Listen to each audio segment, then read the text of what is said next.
जय हिंद दोस्तों, स्वागत है आपका हमारे चैनल पर। मैं हूं सौरभ सिन्हा और वर्तमान में मैं भारतीय रेलवे में सेवा दे रहा हूं। जेपीएससी प्रीलिम्स एग्ज़ाम के लिए मैंने कल वीडियो बनाया था जिसमें मैंने ये कहा कि आपको एनसीईआरटी पढ़ना पड़ेगा थोरो वाइज और थोरोली आपको पढ़ना पड़ेगा एक बार, और घटना चक्र को ज़रूर पढ़िए।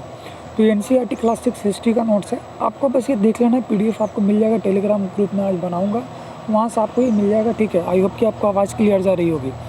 ये चैप्टर 1 है ये, और इसमें बहुत कुछ आपको नया मिलेगा जो आप शायद पहले नहीं पढ़े होंगे। ठीक है, तो इस वीडियो को हम शुरू करते हैं। पहला चैप्टर है कब, क्या, कब, कहाँ और कैसे।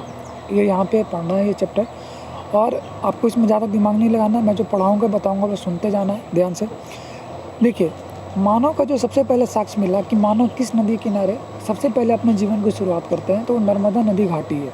ठीक है, तो यहाँ पे लिखा है कि नर्मदा नदी के तट के आसपास कई लाख वर्ष पहले हमारे यहाँ रहने वाले कुछ आरंभिक लोगों में से कुछ कुशल संग्राहक थे। पहला पॉइंट याद रखेंगे, और इसमें याद रखेंगे कि नर्मदा नदी की मैं बात कर रहा हूँ। भारत के NW का मतलब हो गया नॉर्थ वेस्ट में। ठीक है, नॉर्थ वेस्ट में सुलेमान और किरथर पहाड़ियाँ हैं। इसी क्षेत्र में कुछ ऐसे स्थान भी है जहाँ पे लगभग 8000 वर्ष पूर्व, ध्यान से सुनिएगा, अच्छा सवाल है, जहाँ पर लगभग 8000 वर्ष पूर्व स्त्री पुरुषों ने सबसे पहले गेहूँ और जौ उपजाना शुरू किया। तो याद रखेंगे कि गेहूं और जौ की जो खेती सबसे पहले शुरू हुई थी वो आज से 8000 साल पहले हुई थी। साथ ही जानवरों को भी पालतू बनाया गया। भारत के नॉर्थ ईस्ट में, NE का मतलब नॉर्थ ईस्ट है, नॉर्थ ईस्ट में गारो पहाड़ियाँ, कहाँ पे, मेघालय में।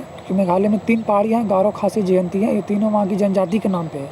तो जो गारो पहाड़ी है तथा मध्य भारत में विंध्याचल पर्वत है। आपको पता है कि भारत मतलब ये विंध्याचल पर्वत थे जो है भारत को लगभग बराबर बांटती है। जैसे कर्क रेखा बराबर बांटती है, उसी प्रकार से विंध्याचल जो है पर्वत वो भारत को 2 बराबर उत्तर भारत दक्षिण भारत में डिवाइड करती है।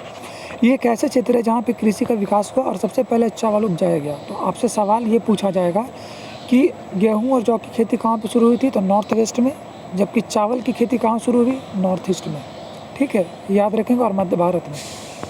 इसके बाद यहाँ पे क्या है, कुछ ऐसी सहायक नदियाँ मिली जिसके आसपास भी आजीवन का विकास हुआ। जैसे सिंधु घाटी का जो सहायक नदियां हैं, कुछ नर्मदा की भी सहायक नदियां होंगी। तो लिखता है यहाँ पे कि यहाँ पे क्या है, लिखा गया है कि सहायक नदियाँ उसे कहते हैं जो एक बड़ी नदी में मिल जाती है, पता होगा आपको। और याद रखेंगे कि लगभग 4700 वर्ष पूर्व सिंधु और इसकी सहायक नदियों के आसपास आरंभिक नगर बसे। जो आज से अगर कंपेयर करेंगे तो जो आपका सिंधु घाटी सभ्यता के बारे में ये बात कर रहे हैं। ठीक है, गंगा और इसके सहायक के आसपास 2500 BC में आरंभिक नगर बसे। जो मगध साम्राज्य जो बसा वो 2500 BC में आज से। ठीक है, गंगा के दक्षिण के क्षेत्रों को मगध कहा जाता था। यहाँ पर दूसरा नगरीकरण हुआ। अब आपसे एक सवाल है, तो सवाल ये है कि सवाल तो आपने पहले ही पढ़ा होगा कि भारत की पहली नगरीय सभ्यता कौन थी। आपने पढ़ा होगा कि भारत की पहली नगरीय सभ्यता कौन थी, तो इंडस वैली कॉर्पोरेशन थी, यानी सिंधु घाटी सभ्यता। ठीक है, इंडस वैली सिविलाइजेशन ये सभ्यता थी। पहली नगरीय सभ्यता थी IVC, इंडस वैली सिविलाइजेशन, यानी कि सिंधु घाटी की सभ्यता। दूसरी कौन सी थी, तो दूसरी नगरीय सभ्यता थी मगध साम्राज्य। तो दूसरा नगरीकरण जो क्षेत्र है वो मगध साम्राज्य है, वो उसको आप याद रखेंगे। ठीक है, तो गंगा और इसके सहायक के आसपास 2500 BC में आरंभिक नगर बसे, और गंगा के दक्षिणी क्षेत्रों को मगध कहा गया। यहाँ पर दूसरा नगरीकरण हुआ। इंडिया शब्द जो है वो कहाँ से आया था, तो इंडस वर्ड से आया है, जिसे संस्कृत में सिंधु कहते हैं। लगभग 2500 BC के आसपास नॉर्थ वेस्ट की ओर से जो ईरानी आए थे, तो याद रखिए ईरानी ने ही क्या किया था, इंडिया शब्द का प्रयोग किया, और यूनानियों ने सिंधु को हिंदोस कहा, बाद में इसी का नाम करके इंडिया हो गया। ठीक है, याद रखें। इसके बाद एक और प्रचलित है कि भरत नाम पे, ठीक है, नाम क्या पड़ा है, भारत पड़ा है, और इसका उल्लेख ऋग्वेद में मिलता है, याद रखेंगे। हाथ से लिखी गई पुस्तक को पांडुलिपि कहते हैं। अब यहाँ पे याद रखें कि अंग्रेजी में इसे मैन्युस्क्रिप्ट कहा गया है, जो लैटिन शब्द मेनू से आया है। यह सामान्यतः ताड़ के पत्तरों से बने, ताड़ का जो पेड़ होता है आपको पता होगा, उससे बने होते थे।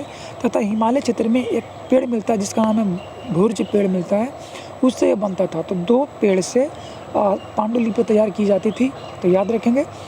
एक तो हो गया आपका ताड़ का पत्ता जो हो गया, ताड़ पत्र हो गया, और दूसरा आपका हो गया भूर्ज नामक पेड़ से। यह संस्कृत, प्राकृत और तमिल में मिलता है, तो तमिल को याद रखेंगे। संस्कृत प्राकृत तो चल मिलेगा, लेकिन तमिल आपको नहीं पता होगा, तो तमिल याद रखेंगे।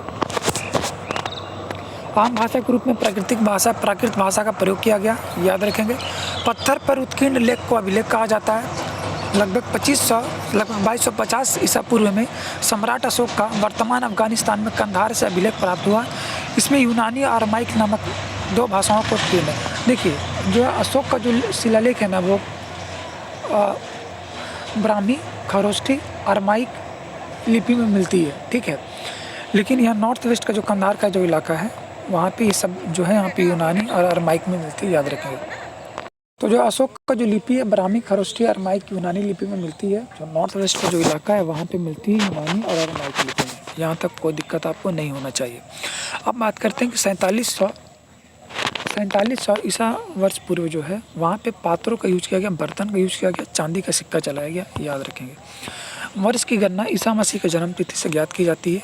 मिस्र के उत्तरी तट पर एक रोसेटा नामक कस्बा है जहाँ से भिन्न भिन्न प्रकार के लिपि मिलती है, और ये एग्ज़ाम में पूछा गया है, यूपी पीसीएस आरओ का एग्ज़ाम में, याद रखेंगे। तो ये जो कस्बा है मिस्र के आसपास का है, ठीक है। यहाँ पे अनेकों प्रकार की लिपि मिली है, यूनानी लिपि है, मिस्र लिपि है। यहाँ पे राजा रानी का एक छोटे से एक फ्रेम है। यहाँ पे क्या है, एक सेकंड, आपका आवाज़ में थोड़ा दिक्कत हुआ होगा, वो ट्रेन सिग्नल होने की वजह से हॉर्न दे के जा रही है। तो यहाँ पे जो राजा रानी है, यहाँ पे एक फ्रेम मिला है, वहाँ पे दिखाया गया कि इसमें देखिए, मिस्र में जो राजा रानी का एक फ़ोटो है, तो मिस्र में जो राजा रानी का जो फ़ोटो मिलता है, मिस्र में इसको क्या कारतूस कहा जाता है, याद रखेंगे। तो कारतूस क्या है, तो मिस्र में एक राजा रानी का फ़ोटो फ्रेम है, उसको कारतूस कहा जाता है, बस ये याद रखेंगे। अब कुछ पॉइंट है, इसी का एक समरी है, याद रखेंगे। तो कृषि का आरंभ हुआ था 8000 वर्ष पूर्व। सबसे पहले गेहूं और जौ की खेती हुई। सिंधु सभ्यता का प्रथम नगर हुआ 4700 वर्ष बीसी। आज से अगर जोड़ेंगे तो बता रहा हूँ, गंगा घाटी नगर मगध का बड़ा राज 2500 बीसी। नर्मदा घाटी अखेटक और खाद्य संग्रहण का इलाका था। मगध प्रथम बड़ा राज्य है। ऑब्जेक्टिव सवाल में इसको रट्टा मार लीजिएगा कि प्रथम बड़ा राज्य कौन था, तो मगध साम्राज्य था, याद रखेंगे, ठीक है। गारो पहाड़ियाँ कहाँ पे है, तो ये और यहाँ पे मेघालय में, और यहाँ पे आरंभिक कृषि के साक्ष्य मिले हैं। मैंने बताया था कि नॉर्थ ईस्ट का जो इलाका है, यहाँ चावल का खेती था, और नॉर्थ वेस्ट वाला में गेहूँ और जौ का था, बता चुका हूँ मैं। उसके बाद है कि सिंधु घाटी और इसकी सहायक नदियाँ, यहाँ पे पहला नगर है, और गंगा घाटी लगभग 2500 बीसी के पूर्व के नगर हैं। तो ये पहला चैप्टर मेरा समाप्त हुआ। अगला चैप्टर जो होगा वो होगा मेरा अखेटक खाद्य संग्राहक से भोजन उत्पादक तक, ठीक है। ये मैं आपको अगले वीडियो में बताऊँगा। वीडियो कैसा लगा बताइएगा, और रिव्यू जरूर दीजिएगा। वीडियो को शेयर करिए। NCERT जरूर पढ़िए। मेरा मानना है कि वीडियो 10 लोग ही देखें, कोई दिक्कत नहीं है, कोई प्रॉब्लम नहीं है, लेकिन NCERT पढ़ के जाइए। अगर आप ये सोच रहे कि आप बिना NCERT के आप प्रीलिम से निकाल लेंगे, लेकिन आपको मेन से निकालना असंभव है। मैं आपको पहले ही क्लियर कर दे रहा हूँ। मिलते हैं अगले वीडियो में। जय हिंद।